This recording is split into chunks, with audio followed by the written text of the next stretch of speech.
Hello, fellow warriors of light. It's Celestia here again, and today we're going to talk about the incoming reign of the Bunny Boys.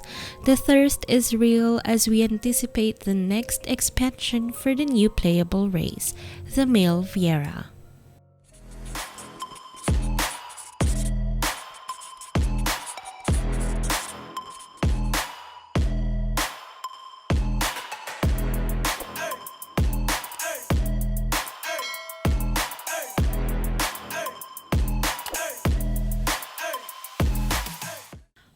All this time, we've only seen female Vieras from other Final Fantasy franchise such as Final Fantasy XII and Final Fantasy Tactics.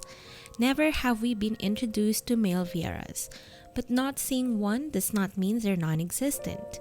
As a matter of fact, according to Final Fantasy Wiki fandom reference, male Vieras were mentioned from the Final Fantasy XII Scenario Ultimania on page 88.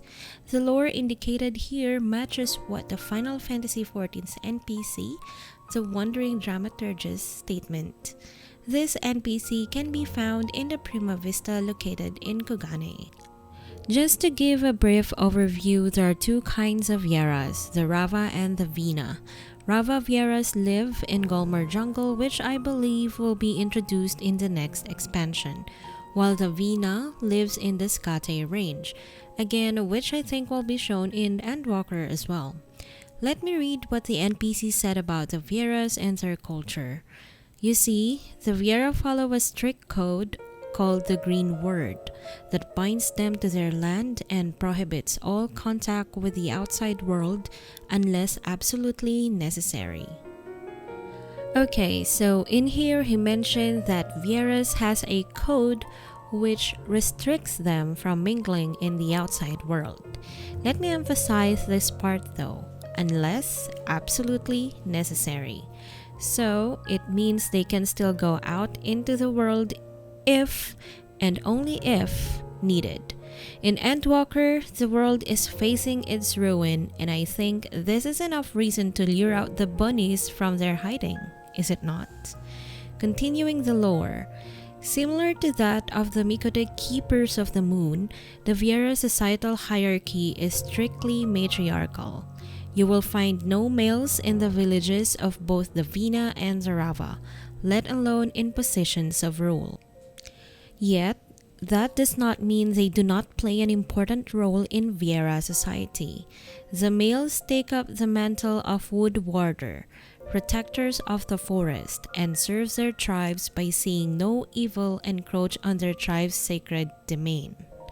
Males, for the most part, are reclusive, shunning contact even with their own kin.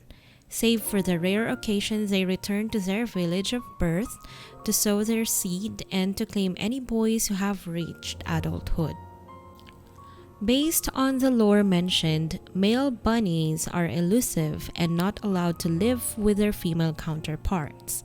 Also, we may wonder why the renders of both the female and male Vieras are somewhat similar. Well, according to their lore, both the male and female Viera's birth gender is not distinguishable until they reach adulthood.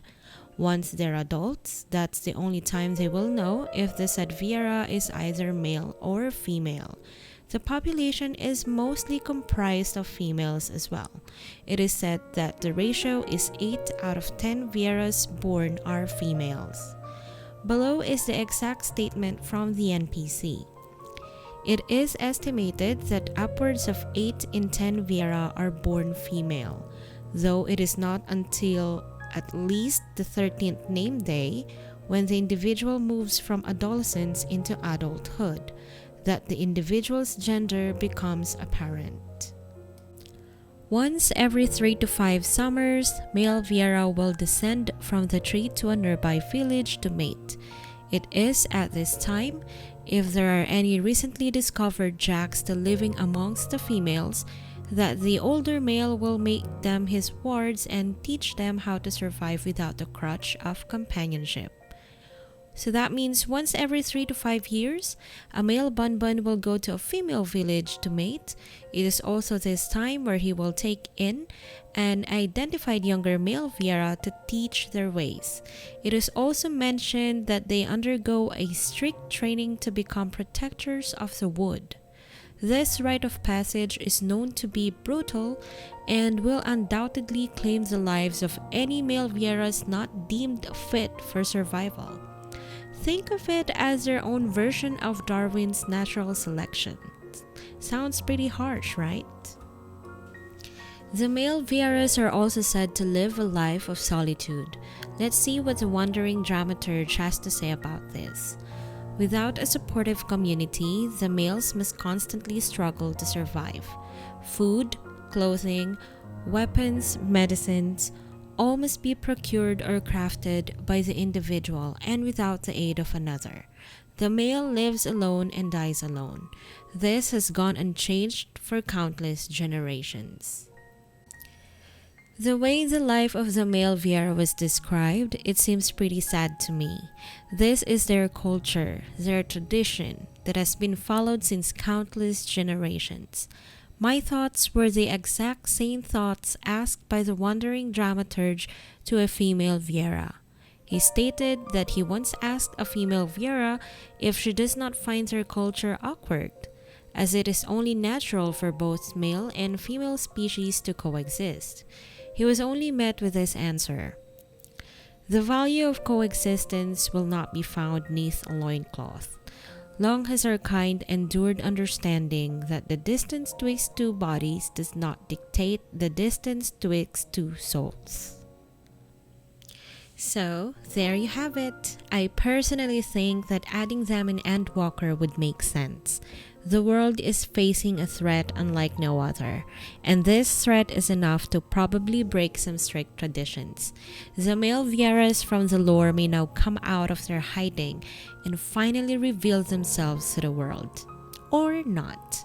Honestly, I'm excited to become one. They look so attractive, they're so beautiful, their aesthetics and emotes from the reveal remind me so much of Bishonens.